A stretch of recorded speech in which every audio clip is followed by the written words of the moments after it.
Russia হয়তো এবার তাদের সামরিক শক্তির আরেকটা বড় চাল দিতে যাচ্ছে। তারা ইরানে পাঠাতে চলেছে তাদের সর্বোচ্চ আধুনিক যুদ্ধ হেলিকপ্টার KA-52 এলিগেটর। এই খবর ছড়িয়ে পড়তে গোটা মধ্যপ্রাচ্যে নতুন করে উত্তেজনা শুরু হয়েছে, কারণ এটি কোনো সাধারণ যুদ্ধ হেলিকপ্টার নয়। এটাকে বিশ্বের সবচেয়ে ভয়ঙ্কর আর উন্নত আক্রমণাত্মক হেলিকপ্টারগুলোর একটি বলা হয়। এই হেলিকপ্টার সাধারণত রাশিয়ার নিজস্ব সেনাবাহিনী ব্যবহার করে।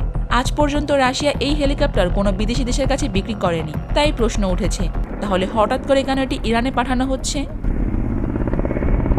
KA-52 এলিগেটরের সবচেয়ে বড় বৈশিষ্ট্য হল এর শক্তিশালী ডুয়াল ইঞ্জিন ব্যবস্থা।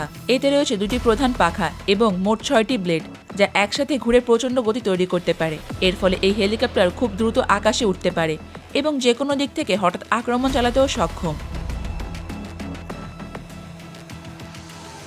এতে দুইটি আসন রয়েছে, একজন পাইলট এবং আরেকজন অস্ত্র নিয়ন্ত্রণকারী কর্মকর্তা।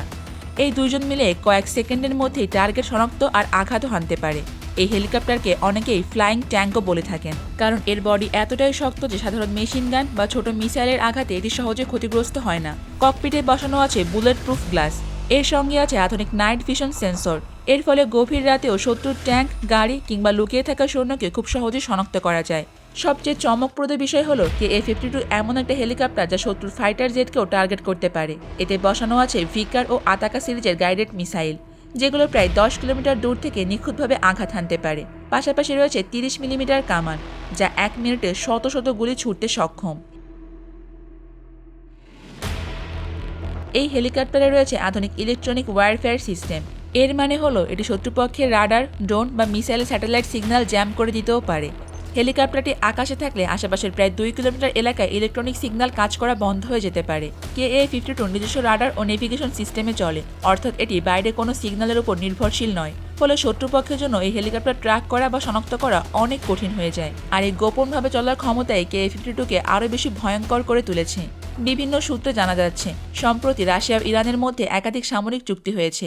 রাশিয়া ইরানকে আধুনিক যুদ্ধবিমান, মিসাইল ও হেলিকপ্টার দিচ্ছে, আর এর বদলে ইরান রাশিয়াকে ব্যালিস্টিক মিসাইল এবং কামিকাজি ড্রোন সরবরাহ করছে। ধারণা করা হয় এই ড্রোনগুলো রাশিয়া ইউক্রেন যুদ্ধে ব্যবহার করেছে। এর আগেও রাশিয়া ইরানে SU-35 যুদ্ধবিমান পাঠিয়েছিল। তখন পশ্চিমা দেশগুলো উদ্বেগ প্রকাশ করেছিল।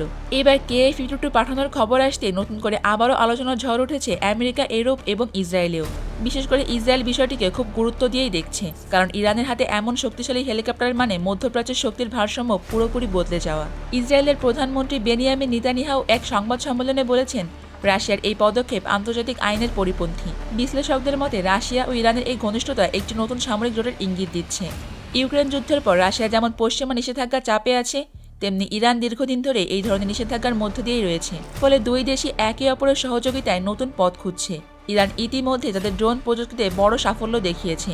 এখন যদি KA-52 মতো আধুনিক হেলিকপ্টার তাদের হাতে আসে, তাহলে ইরানের আকাশ প্রতিরক্ষা ও আক্রমণ ক্ষমতা কয়েক গুণ বেড়ে যাবে।